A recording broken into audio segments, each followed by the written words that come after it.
Welcome to Viji வீட்டு விழா. பார்க்கலாம் வாங்க. இன்னைக்கு என்னன்னா தானிய தோசை. அதாவது இந்த கேழ்வரகு 2 டம்ளர், இந்த டம்ளர் அளவில் கேழ்வரகு 2 டம்ளரு. அப்புறம் கம்பு கம்பு கம்பு 2. இப்போ கம்பு 2 டம்ளர். இப்போ நம்ம இட்லி அது ஒரு 2 டம்ளர் போட்டுக்கணும். இட்லி போகிற அரிசி 2 டம்ளர். அப்போது இதுக்கு நம்ம என்ன பண்ணணும், 3த்தையும் நல்லா கழுவிட்டு ஊற வச்சிடணும் ஃப்ரெண்ட்ஸ். 8 மணி நேரம் ஊற வைக்கணும். திரும்ப நம்ம உளுந்து இதுக்கு தனியாக இந்த டம்ளரால் 1 டம்ளர் உளுந்து தனியாக ஊற வைக்கணும். போட்டு நாளைக்கு ஊற வச்சு 8 மணி நேரம் ஊற வச்சு காலையில் அரைச்சி நான் உங்களுக்கு நாளைக்கு நைட்டு காமிக்கிறேன்.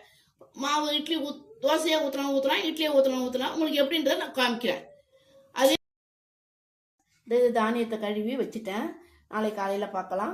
அதுக்கான உளுந்து தனியாக ஊற வச்சுருக்கேன். அது நாளைக்கு காலையில் நம்ம 8 மணி நேரம் கழிச்சு நம்ம அரைக்கும்போது நான் உங்களுக்கு காமிக்கிறேன். பாருங்க ஃப்ரெண்ட்ஸ், இதே நைட்டு ஊற வச்சுது இப்போ அரைச்சி வச்சுட்டேன். காலையில் நைட்டு இட்லி ஊற்றும் போது உங்களுக்கு எப்படி உப்பி வந்துருக்குன்னு பார்க்கலாம். அப்போ இது இட்லி ஊற்றி உங்களுக்கு எப்படி இருக்குன்னு காமிக்கிறேன். ஃப்ரெண்ட்ஸ், எப்படி இருக்குது பாருங்கள். இட்லி நல்லா நல்லா ஒரு இதுவாக புஷ்டியாக வந்திருக்கு.